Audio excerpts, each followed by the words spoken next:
Assalamualaikum warahmatullahi wabarakatuh. Perkenalkan, nama saya Muhammad Rehan dari kelas B dengan NIM 2208 06501002. Kali ini saya akan menjelaskan tentang materi pertemuan 7, yaitu tentang metode berpikir, metodologi desain, tentang metodologi berpikir metodologis dan ragam gaya berpikir. Metode berpikir metodologi desain, berpikir metodologis, dan ragam gaya berpikir adalah dua konsep yang terkait dalam konteks desain. Berpikir metodologis adalah pendekatan sistematis dan terstruktur dalam memecahkan masalah, sedangkan ragam gaya berpikir merujuk pada variasi dalam pendekatan kognitif individu dalam berpikir dan memecahkan masalah.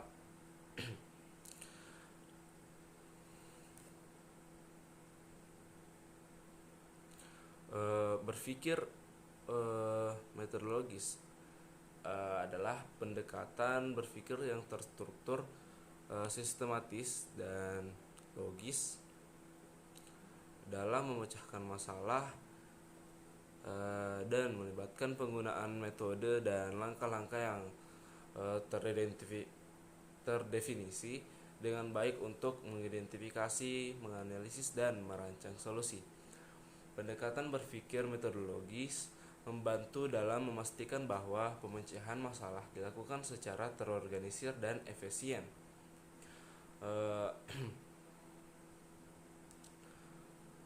Tahap-tahap berpikir metodologis melibatkan serangkaian tahap yang berurutan dalam memecahkan masalah. Tahap-tahap ini dapat bervariasi tergantung pada metodologi yang digunakan.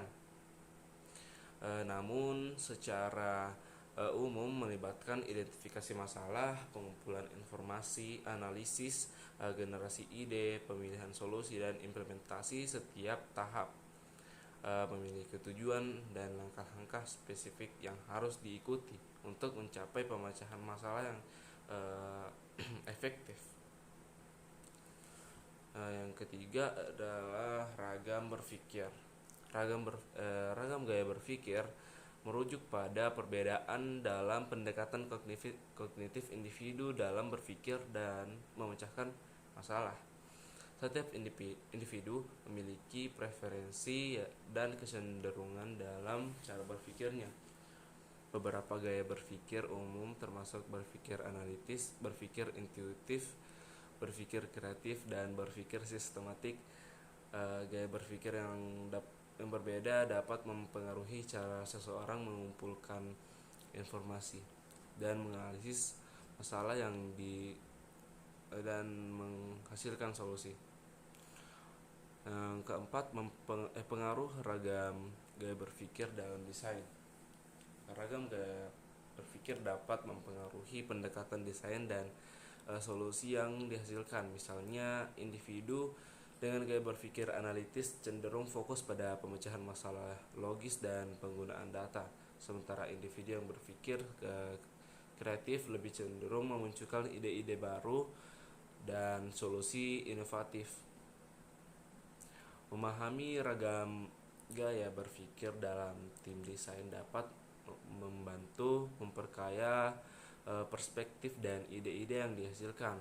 Penting untuk menggabungkan pendekatan berpikir metodologis dengan pemahaman tentang ragam gaya berpikir dalam desain. Berpikir metodologis memberikan kerangka kerja yang terstruktur, sedangkan pemahaman tentang ragam gaya berpikir memperkaya variasi ide dan